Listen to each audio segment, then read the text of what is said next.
Howdy y'all, welcome back to Sing and Play.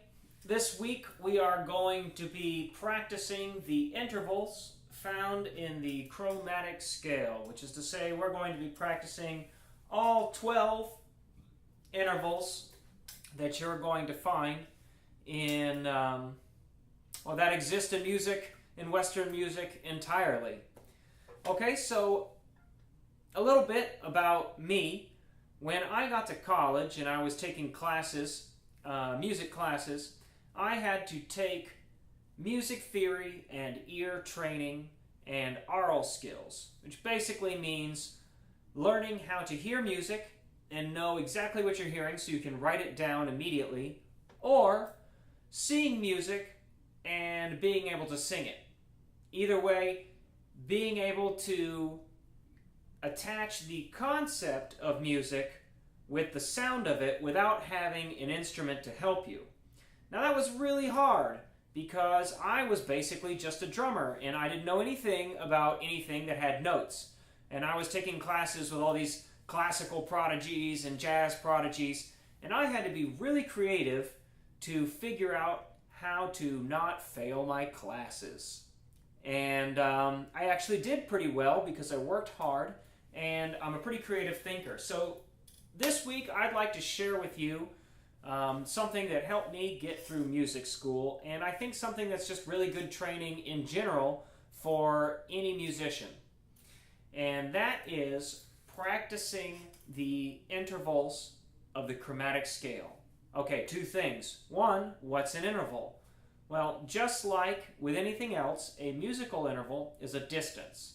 It's the distance between two notes. So the distance between A and A sharp is a half step. Okay? Second thing, what is a chromatic scale? A chromatic scale is a scale which employs all 12 notes. If you look at a piano, a chromatic scale would be all the white keys and all the black keys.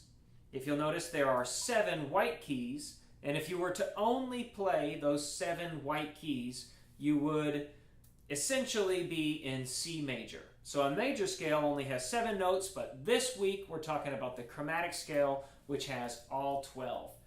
And I have developed a series of exercises which are basically ear training exercises that use your voice and one instrument. It could be a piano, it could be a guitar, it could be a bass. In my case, it is the bass.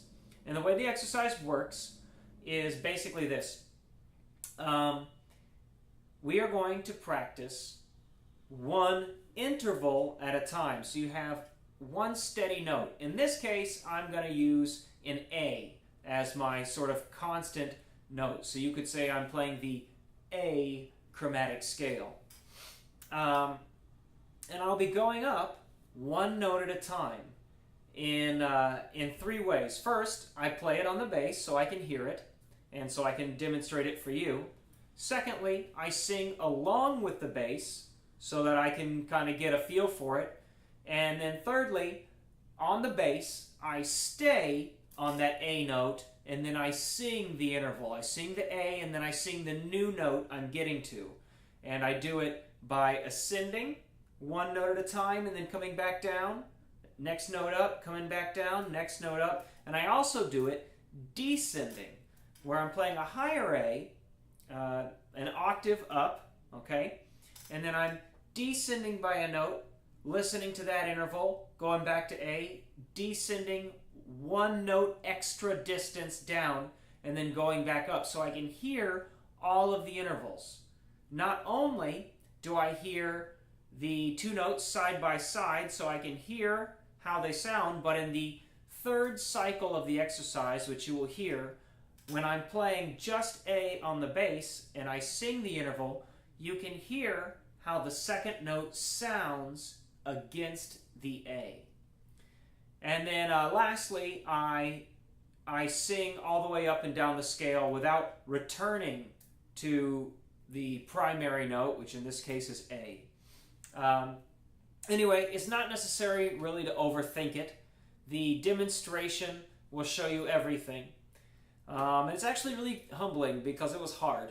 It was very hard for me to do this. My intonation isn't super awesome, and I learned a lot by trying to develop this exercise, trying to remember what I did in college. I learned that I should probably keep doing this for a while because I had trouble with it. And, I really hope that this helps you. I hope it helps you with maybe your concept of music, music theory, and how you identify the different intervals in the chromatic scale, as well as helping you develop your ear and hearing the notes themselves.